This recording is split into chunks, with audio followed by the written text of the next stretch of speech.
Magandang umaga mga ka-happy hour. Narito ang mga balita para sa MBC TV Network News Update 10 AM edition. Malacanang ikinumpara resulta ng foreign trips ni PBBM sa biyahe ni VP Sara. Ikinumpara ni Palace Press Officer Claire Castro ang mga naging resulta ng foreign trips ni Pangulong Ferdinand Marcos Jr. sa naging biyahe ni Vice President Sara Duterte sa abroad. Kasunod ito ng palitan ng pahayag ng dalawang opisyal tungkol sa kung ano ba talaga ang personal trip at official business trip. Ayon kay Castro, malinaw na kung dala mo ang posisyon at ang pangalan ng Pilipinas ay official function ito, at kailangan mag-report sa taong bayan, batay na rin sa Republic Act No. 6713, o ang Code of Conduct and Ethical Standards for Public Officials. Tulad na lamang aniya ni Pangulong Marcos na kapag lumalabas ng bansa, ay may dalang konkretong ebidensya ng trabaho, at ibinabalita sa publiko. Halimbawa ang pagsagip sa buhay ni Mary Jane Veloso sa Indonesia, ang pagpapauwi sa dating kongresista na si Arnolfo Teves at Alice Guo, at ang pagpapalakas ng turismo sa Japan. Pero sabi ni Castro, kung walang may ulat ay baka hindi talaga nagtrabaho. Hiit ni Castro, hindi matatakpan ng mura o pang-iinsulto ang kakulangan sa kaalaman sa batas at ethical standards.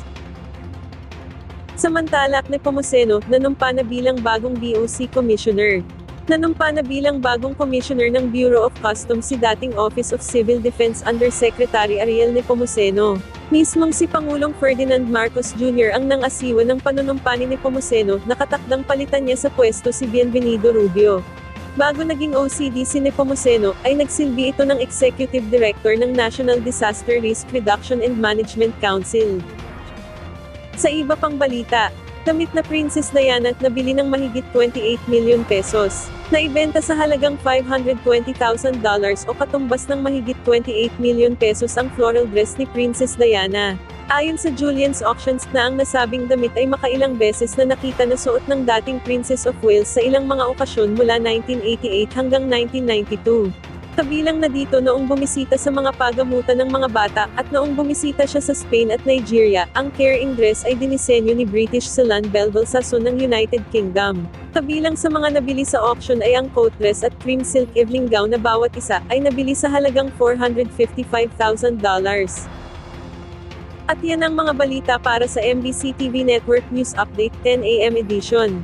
Abangan ang mga susunod na balitaan mamaya para sa 11 AM edition.